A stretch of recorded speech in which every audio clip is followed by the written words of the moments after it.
Hey, what's up everyone? I hope you're all having a wonderful day or night, but for now, let's get into the video. Let's talk about dating in Switzerland.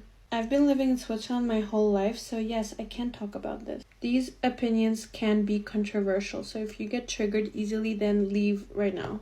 If you are a beautiful woman in Switzerland, people literally do not know how to even react to you. This is because in Switzerland, femininity is not very valued. Being feminine here is not something that people find important when looking for a partner. Men will literally not even know how to approach you, how to talk to you. Like, they don't even want to mess with you. So, if you are beautiful and if you are foreign, men will automatically assume all these things about you that are just not true. Like in my last video, I said good men, and everybody assumed that I was talking about rich men, even though I didn't mention money once. I just completely gave up. Most of the people get together here through mutual friends or through knowing each other in high school and etc. Every time I'm in Switzerland, I literally start feeling like there's something wrong with me because men just do not know how to appreciate women here. Well, it must really suck to be you then. I know nothing about dating in Switzerland, but somehow I really doubt that all the men there are going for either ugly women or masculine women. Since you've lived there your entire life, you would have no problem meeting someone through friends or knowing someone from high school. But then again, if you lived there your entire life, what exactly do you mean when you say whenever you're back in Switzerland? And last, you look young, but you're also not 10 years old. By your age, you should already know just because someone disagrees with you doesn't mean they're triggered. When people see beautiful women, they automatically try to find some sort of fault in her as a way to protect themselves. If you automatically assume that a person has nothing else to offer but their looks without knowing them, that is you rejecting her in your mind before she gets the chance to reject you. Every human is unique and obviously have more to offer than just their face. I guess that's why all women want me for my body. Also, if you assume just because you find yourself beautiful, everyone else will, I find it really hard to believe a man will ever want you for your brain. Sometimes, even if you are really beautiful, still doesn't mean you're gonna be everyone's cup of tea. Yesterday I posted a video. The men of this generation, they're mad, they're angry because the women, they don't settle for any less than they deserve no more. Correct me if I'm wrong. Damn guys, the comments on this video were crazy. There's so many men in the comments that are actually feeling triggered by the word deserve. And let me clarify this. With deserved, I actually meant only the bare minimum, like that we are not burned like witches in the Middle Age, that we got equal salary, the same opportunities. Like in Switzerland alone, the voting right for women was only developed like around about 30 years ago. Like, this is insane to me, and look, this is what I mean with deserve. So I actually mean like the bare minimum with that. And that you guys can't even acknowledge that you feel triggered by this. It just confirmed everything to me. Like, please, there's so many people watching this video.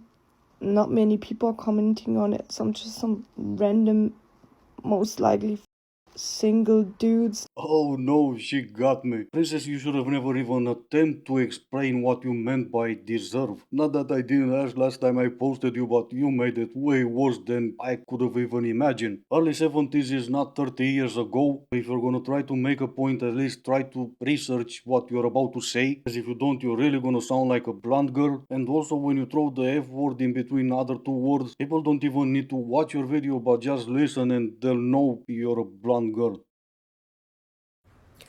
Three completely unorthodox ways to get laid. Go for an ugly girl, go for a fat girl, go for a girl that is not completely your type, because those girls need love and they need sex and they need guys just as much as everyone else. So even if she's not completely your type, you might still fall in love. She will cook for you and she will, eat your banana, and you will have an amazing experience with her, even if she's not a 10. Number two, this is also really weird, but like try to ask as many girls as possible. Make it your mission to get the number of 100 girls, and at least one of them will say yes. You just have to be confident and be okay with being rejected so many times. Number 3, worst case, go to an escort. Okay, so number 3, paying for it is in your mind the worst case scenario. More weird than number 1. I agree with number 2. That's how people used to mate. Do you find that more weird than number 1? Sleeping next to someone you can't stand and never found attractive? What was your answer? Manipulate someone you don't even like so she just eat your banana? I know you said those are unorthodox methods, but what do you think is gonna do to her if she finds out the reasons why I even approached her to begin with? My boyfriend and I broke up a month ago. Let's talk about it. There are so many emotionally unavailable men still out there that I just don't understand.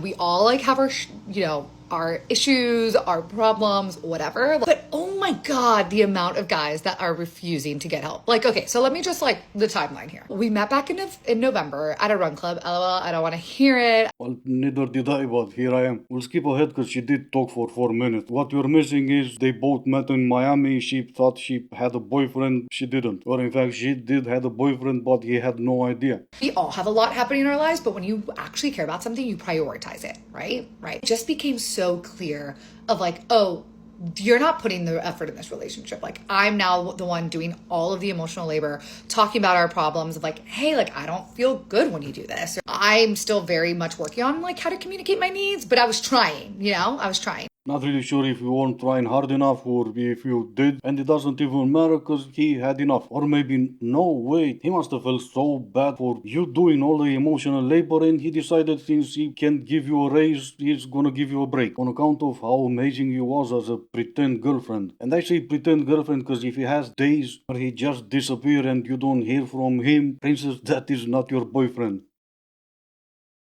I'm so tired of hearing about the male loneliness epidemic, so let's talk about the female loneliness epidemic, because we're experiencing one too.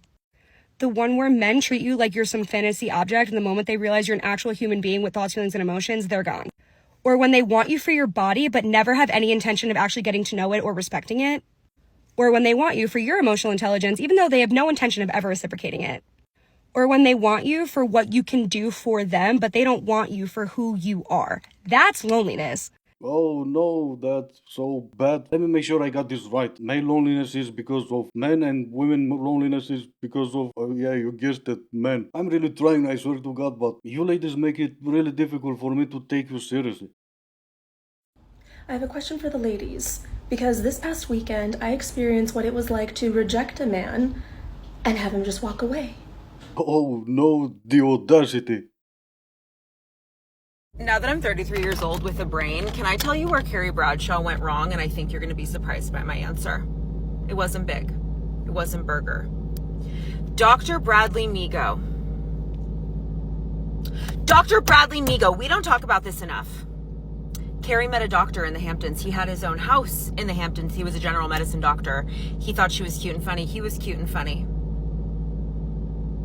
Why didn't she choose Dr. Bradley Migo? She called him the good on paper guy. I'm so mad. Because you know what I would give? Do you know what I would give? I could only think about one thing. And sure, go ahead and judge me all you want. But in my defense, she said she now has a brain and I took her word for it. How was I supposed to know she's talking about some TV show? Yes, I had no idea. I had to check. Go ahead, judge me. Question for the men. What is the first thing you notice when you look at me?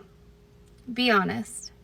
The nose ring even with the camera angle. Unfortunate angle if I'm being honest, because the second thing I've noticed is that you have no idea where your nearest gym is. But to stop being an a-hole and to throw in some compliment, the doctor did a good job. Or at least I'm guessing when not paying the $4.99 a month. You're supposed to like your boyfriend. Yeah, you're supposed to like him. Yeah, if when you hang out with your friends, all you do is talk about how much he pisses you off,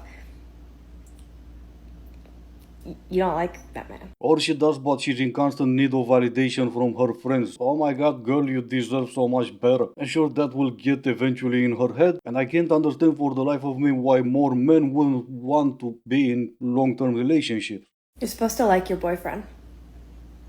Yeah, you're supposed to like him. Yeah, if when you hang out with your friends, all you do is talk about how much he pisses you off, you don't like that man. Oh, I didn't realize there's an echo in here. Hi! Hey, by the way, what's your... Alright, this is gonna be it for today. As always, I do hope you enjoyed it. If you didn't, I still appreciate you for making it this far. Thank you all so much for watching. Stay safe, and I will see you in the next one.